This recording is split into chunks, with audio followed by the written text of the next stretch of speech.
atong hisgutan ang usa ka sensitibo o bugat kaayong issue nga nagkayamukat karon sa politika sa Pilipinas. Kinibahin sa giingong ICC warrant batok kang Senator Bongo o Senator Bato de la Rosa. Ang impeachment issue batok kang Vice President Sara Duterte o ang pangutana sa daghang Pilipino. Naabay mas dako nga plano ang administrasyon o unsa bagyod ang mahitabo sa nasod kung ang politika mahimong away sa gahom imbis serbisyo sa katawhan. This is not just about politics anymore. This is about the future of the Filipino people. Daghan karon ang nakabantay sa sunod-sunod nga hitabo ngadto sa Senado. Naay senador nga nasuspenso, naay giimbestigahan, naay giingong posibleng maapil sa ICC process. Og tungod niini, daghang supporters sa Duterte camp ang nagaingon nga murag adunay sistematikong paghinay-hinay sa ilang impluwensya sa Senado. Ang pangutana sa uban, posible ba nga ang tumong ani mao ang pag-usab sa numero sa Senado aron mahimong masayon ang impeachment batok kang VP Sara Duterte? Kaysa impeachment process, importante gayod kaayo ang numero. Kung adunay mga senador nga dili makabotar tungod sa suspension, legal nga kaso o detention, natural nga maapektuhan ang political balance. Politics is all about numbers and alliances. Maunang daghang tawo karon ang nagaduda. Naay nagingon nga basin dili lang ni simpleng legal process. Basin daw adunay mas lawom nga political objective nga pahuyangon ng Duterte Black aron dili kini makapugong sa impeachment o sa ubang plano sa administrasyon. Apan ato pud ning tanawon dinhi sa pikas bahin mga igala. Ang uban nagaingon nga kung adunay aligasyon o kaso, kinahanglan gyud kini imbestigahan. Dili tungod kay kaalyado ka sa usa ka kampo, exempted na ka sa balaod. Mao kini ang prinsipyo sa accountability o rule of law. No one should be above the law. Apan diri, ben the law. No? Pero diri po nagsugod ang kalibog sa katawhan mga igala. O lagi na kay nay mga ben the law. Kaya nganong murag timing kayo ang mga kaso karon. Nganong murag ang target perme kay mga kaalyado sa Duterte kampa. Ug nganong sa dihang kusog na ang issue sa impeachment o flood control anomalies, mas daghan o mas nidaghan ang political tension. Maunang daghang Pilipino ang nagapangutana or nagaingon nga naay dako nga gubat sa gahom nga nagahitabo ug dili nato malikayan nga madungog ang mga istorya nga adunay mga senador kunong gihangyo, giawhag o bisan gihadlok kuno aron mobalhin og suporta ngadto sa administrasyon. Naay mga aligasyon nga kung dili kuno mosabay sa administrasyon, basin maimbestigahan, maipit sa kaso o ma-pressure politically. If these allegations are true, then democracy itself is at risk. Busa importante nga magmatngon kita mga kaigsunan.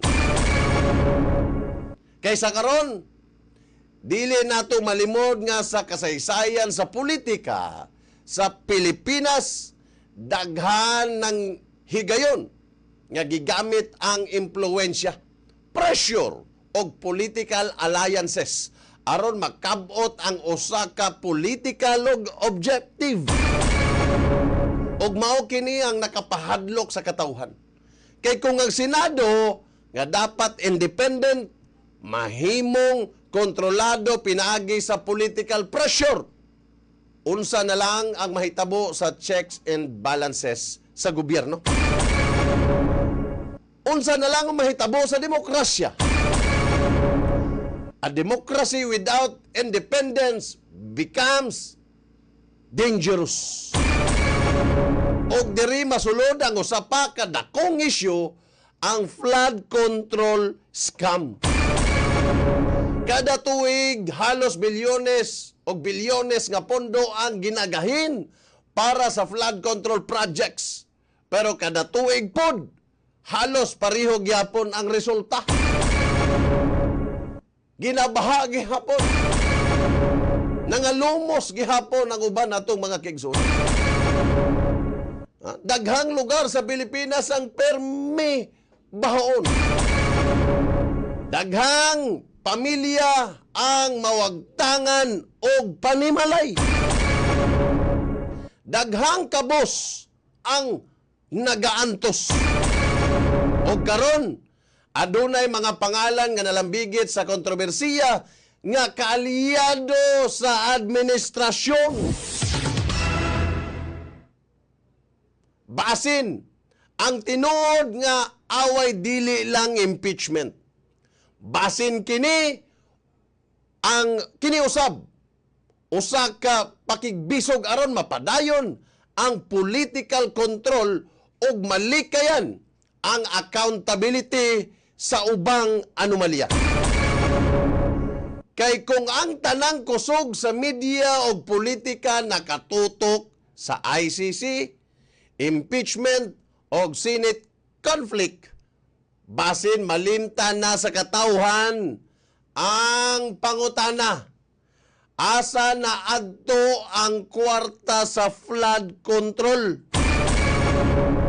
Og mao kini ang kasakit sa ordinaryong Pilipino. Kay dili man ni simpleng political game para sa ila. Kinabuhi kini sa matag Pilipino. Kung adunay korupsyon sa flood control, dili lang kwarta ang nakawat o nawagtang dinhi. Kaluwasan sa katawhan ang labing dakong naapektuhan. Kinabuhi sa mga pamilya nga gibahaan og nadaot sa bagyo. Pangandoy sa kabos nga gustong mabuhi og tarong. Corruption is not just about money. It destroys lives. Ug tungod ani, daghang Pilipino ang murag kapoy na kaayo. Kapoy na maminaw og hearing nga walay klarong paadtuan. kapoy na sa mga expose. Kapoy na sa away sa politika. Kaysa katapusan, wala man gihapoy manubag. Ang uban gani nagaingon, pare-pareho ramana sila.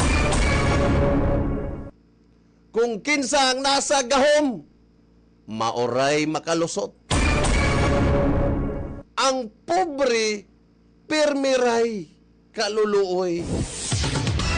Og sakit paminahon, daghan gyud ang nakarelate ni ini.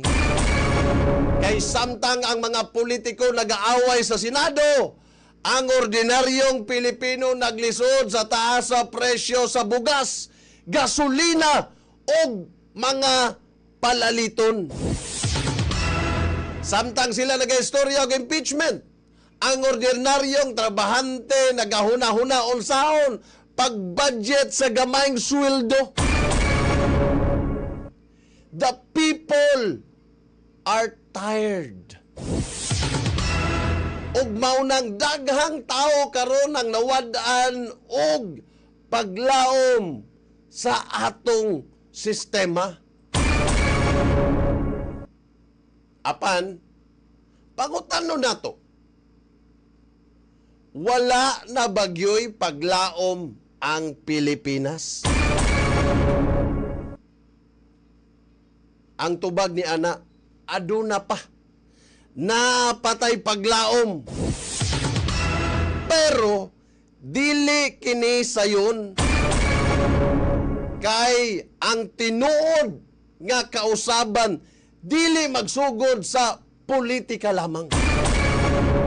Magsugod kini sa katawhan nga dili magpabutabungol sa mga propaganda. Dili magpabayad pag-abot sa eleksyon.